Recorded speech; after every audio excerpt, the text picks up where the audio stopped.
Hola amigos, bienvenidos a la estación de la actualidad. Espero que estén ustedes todos bien y me gustaría transportarles hoy hacia aquella Rusia de 1720 a 1780. Ya nos enmarcamos en ese despotismo ilustrado que ya en toda Europa pues ya es renaciente. Aquello de todo por el pueblo pero sin el pueblo, de nuestros monarcas, el cual salió muy bien y tenemos un buen recuerdo de aquello de Carlos III, sobre todo en Madrid, de aquel despotismo ilustrado. Pero viajemos a Rusia, quizás veamos esa trama, esa trilogía de la Rusia de aquellos tiempos, con esa trama entre Isabel I, Catalina II y Pedro III. Es una trilogía un poquito disparatada, un poquito convulsa. Y en aquel tiempo, porque esto es muy sencillo, Pedro III se queda huérfano. Sus padres, los duques, no recuerdo bien los duques que eran, pero se queda huérfano y es enviado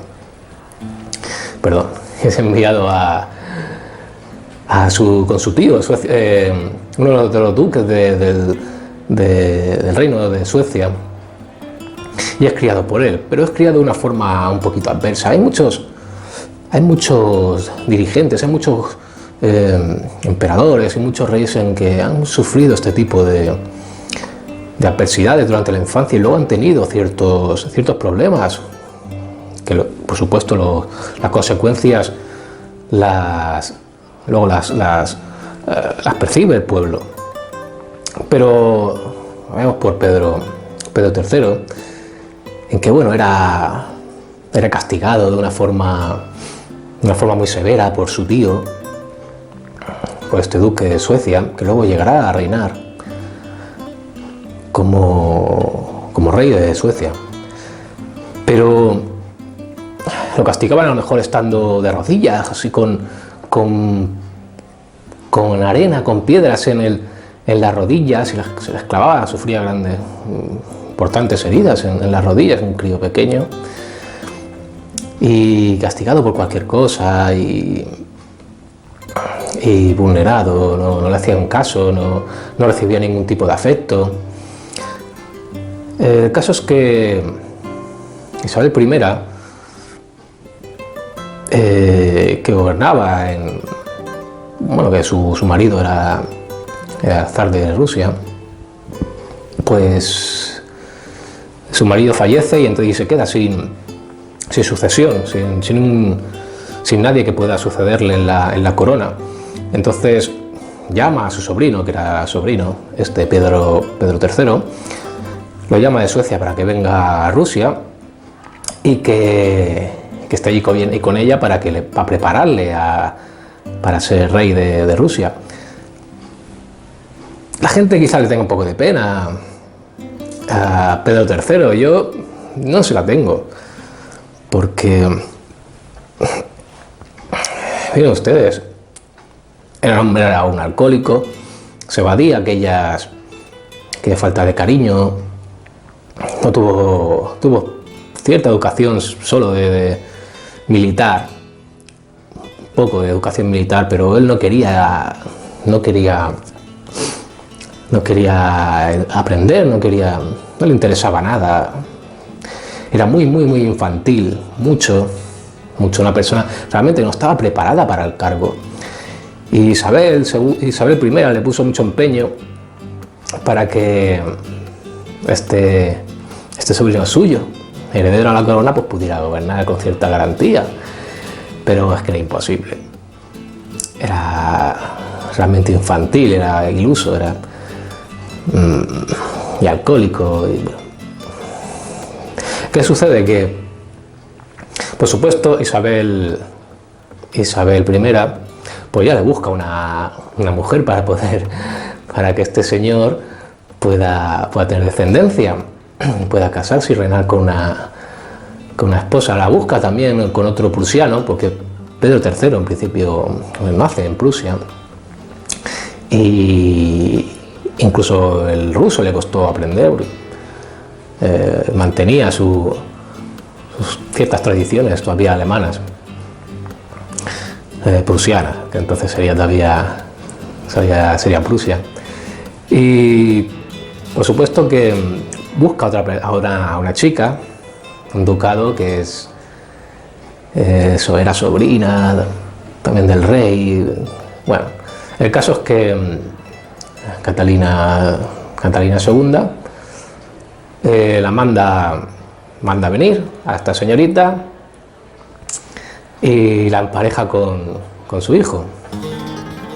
Ella asume el reino también se casa con el príncipe, con Pedro III, a la edad de 16 años, y ella por supuesto pasan a ese estado de matrimonio, y ella por supuesto ve lo que es Pedro III. Es una persona totalmente infantil, rehuye de cualquier contacto sexual pudiera tener con ella, lo que ella y con ninguna. Dicen que tenía fimosis, y sí que después de operarle de fimosis, pues el hombre pues mantiene ciertas relaciones sexuales, pero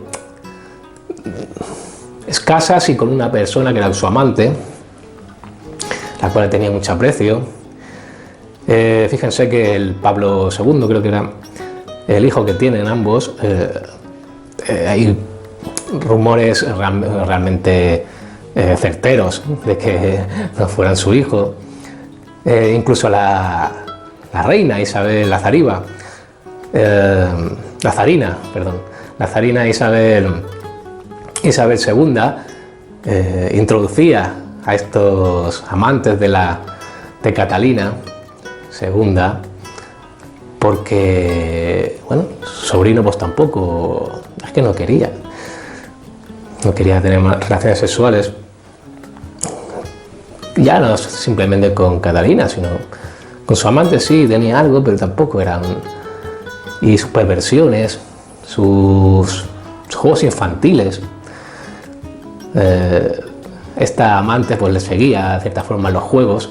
Eran juegos, como les digo, de pubertad, juegos que jugaba con muñequitos y esto en su alcoba, en su habitación, mientras la otra a lo mejor le esperaba allí con la camisa quitada. Ya puede usted suponer la imagen, ¿no? Le gustaba eso, jugar con soldaditos y jugar era como un niño realmente. Ya Isabel II ya lo vio desde un principio, le vio y resultó imposible poder educarlo para ser rey para ser zar de Rusia. Y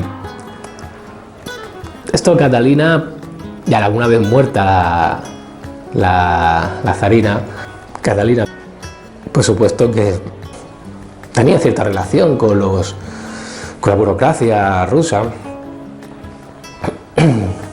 y viendo la incapacidad de gobernanza de su marido, pues sí que hizo algo el marido, algo hizo, y realmente lo que hizo, en cierta forma lo vieron como una felonía para Rusia. Cesa las guerras con Prusia, que tenían guerras con Prusia. Cesa las guerras, le cede todos los terrenos ganados por Rusia, y lo ven como una traición. Tantos muertos en aquellas guerras de soldados rusos, de ciudadanos rusos, y el señor zar pues les da las tierras que habían ganado. Por supuesto, esto lo ven como una traición al país, y compinchan ir contra él. Compinchan como que al final hay un golpe de estado, por supuesto reivindicado y tramado por Catalina. Y al cabo de poco, pues bueno, dicen que murió Pedro III. Yo creo que lo mataron, hay suposiciones que lo mataron, la propia Catalina. Y el reinado de Catalina fue un reinado que sí para la burocracia, o sea, para la burocracia, para la burguesía, que le había apoyado en ese golpe de estado, sí que fue favorable para esta burguesía, pero no realmente para el pueblo. La burguesía